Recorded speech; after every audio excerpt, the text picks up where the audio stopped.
اچھا جی یہ چیک کیجئے. اور میں اعلی حضرت کی فکر کا چھوٹا سا سپاہی ہوں. تو بول کیا بولتا ہے، میں امام احمد رضا کا دفاع کر کے تجھے دکھاؤں گا. جی تو ڈاکٹر صاحب آپ واقعی اپنے اعلیٰ حضرت کا دفاع کرنا جانتے ہیں؟ تو پھر آئیے. آپ کے اعلیٰ حضرت سے پوچھا گیا کہ سچے مجذوب کی کیا پہچان ہے.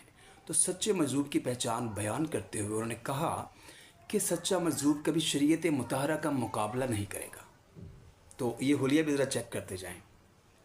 اچھا شریعت مطہرہ کا مقابلہ نہیں کرے گا. ایک موصوف تھے سیدی موسیٰ سہاگ. آپ کے اعلیٰ حضرت کہتے ہیں کہ احمد آباد میں مزار شریف ہے اور میں ان کی زیارت سے مشرف ہوا ہوں. اچھا زنانہ وضع رکھتے تھے، مطلب زنانیوں والا لباس پہنتے تھے، چوڑیاں، جوشن، کڑے، بالیاں اور سرخ سوٹ، یہ ان کا لباس تھا. لیکن تھے وہ بڑے پہنچے ہوئے. تو بارش نہیں ہو رہی تھی، قحط سالی ہو گئی.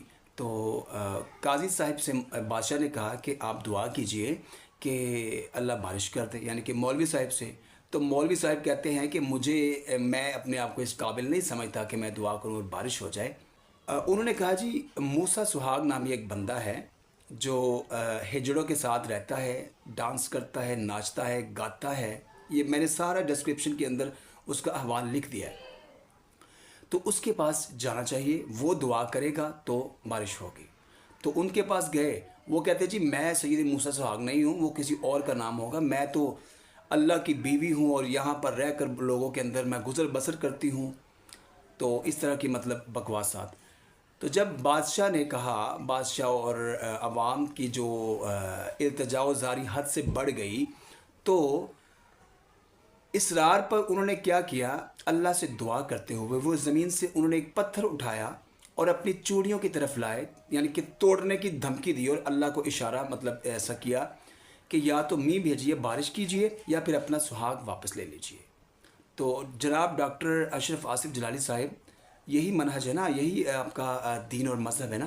تو اچھا اس کے ساتھ متصل ایک اور واقعہ کہ زنانہ وضع رکھتے تھے، نماز وغیرہ کا تعلق ہی کیوں نہیں ہے، کیونکہ ان کے جتنے بھی اولیاء ہیں ان میں سے اکثر نماز اور شریعت کا مقابلہ نہیں کرتے. جب یہ کہے گا نا شریعت کا مقابلہ نہیں کرتے تھے تو سمجھ لینا کہ وہاں پر یہ چولے مارنے لگے ہیں اور شریعت مطہرہ کا مقابلہ ہونے لگا ہے. مولوی صاحب مسجد کی طرف جا رہے تھے تو راستے میں یہ مل گیا. تو مولوی صاحب نے کہا کہ یہ زنانہ وضع مردوں کو حرام ہے، اپنا جو مردوں کا لباس پہنیے اور مسجد کو ساتھ چلیے.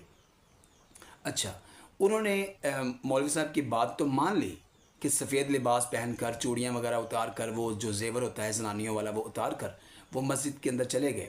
تو جب تکبیر تحریمہ کہی گئی، اللہ اکبر کا نام آیا، تو اس خبیث نے کیا کہا کہ اللہ اکبر، میرا خاوند حی لا یموت ہے، میں اللہ کی بیوی بن کے رہنا چاہتی ہوں اور یہ لوگ مجھے بیوہ کرنا چاہتے ہیں.